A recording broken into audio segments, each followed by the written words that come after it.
ബംഗാൾ ഉൾക്കടലിൽ രൂപപ്പെടുന്ന ന്യൂനമർദ്ദത്തിന്റെ സ്വാധീന ഫലമായി സംസ്ഥാനത്ത് വരുന്ന 5 ദിവസം വിവിധ ജില്ലകളിൽ മഴയ്ക്ക് സാധ്യതയുണ്ടെന്ന് കേന്ദ്ര കാലാവസ്ഥാ വകുപ്പിന്റെ മുന്നറിയിപ്പ്. ഇന്നും നാളെയും തിരുവനന്തപുരം, കൊല്ലം, ആലപ്പുഴ, പത്തനംതിട്ട, കോട്ടയം എന്നീ ജില്ലകളിലാണ് മഴ സാധ്യത പ്രവചിച്ചിട്ടുള്ളത്.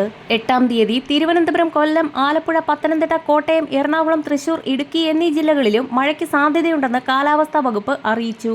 9-ാം തീയതി 4 ജില്ലകളിലാണ് മഴ സാധ്യത പ്രവചിച്ചിട്ടുള്ളത്. ആലപ്പുഴ, കോട്ടയം, എറണാകുളം, ഇടുക്കി എന്നീ ജില്ലകളിലാണ് മഴയ്ക്ക് സാധ്യത. 10-ാം തീയതി തിരുവനന്തപുരം, കൊല്ലം, പത്തനംതിട്ട, എറണാകുളം, ഇടുക്കി എന്നീ ജില്ലകളിലും മഴ മുന്നറിയിപ്പ് നൽകിയിട്ടുണ്ട്. കേരള, കർണാടക, ലക്ഷദ്വീപ് തീരങ്ങളിൽ ഇന്ന് മത്സ്യബന്ധനത്തിന് തടസ്സമില്ല എന്നും കാലാവസ്ഥാ വകുപ്പ് വ്യക്തമാക്കി. പുതിയതായി രൂപപ്പെട്ടിരിക്കുന്ന ചക്രവാത ചുഴിയുടെ സ്വാധീന ഫലമായി സംസ്ഥാനത്തുടനീളം ഒട്ടുമിക്ക ജില്ലകളിലും ഒറ്റപ്പെട്ട പ്രദേശങ്ങളിൽ നേരിയ മഴയ്ക്കും ചില പ്രദേശങ്ങളിൽ ശക്തമായ മഴയ്ക്കും സാധ്യത. സൊമാലിയ തീരം, തെക്ക് പടിഞ്ഞാറൻ അറബിക്കടലിന്റെ പടിഞ്ഞാറൻ ഭാഗങ്ങൾ, തെക്കൻ തമിഴ്നാട്, കന്യാകുമാരി തീരം, അതിനോട് ചേർന്ന ഗൾഫ് ഓഫ് മാന്നാർ എന്നിവിടങ്ങളിൽ മണിക്കൂറിൽ 55 മുതൽ 65 കിലോമീറ്റർ വരെ വേഗതയിൽ ശക്തമായ കാറ്റിന് മോശം കാലാവസ്ഥയ്ക്കും സാധ്യത. തീരദേശ മേഖലകളിൽ രാത്രി വൈകി ശക്തമായ കാറ്റിന് സാധ്യതയുള്ളതിനാൽ മത്സ്യത്തൊഴിലാളികളും തീരദേശവാസികളും അതീവ ജാഗ്രത പാലിക്കണമെന്നും മേൽപ്പറഞ്ഞ തീയതികളിൽ ഈ പ്രദേശങ്ങളിൽ മത്സ്യബന്ധനത്തിന് പോകുവാൻ പാടുള്ളതല്ല എന്നും ഇൻകോയിസ് മുന്നറിയിപ്പ് നൽകി.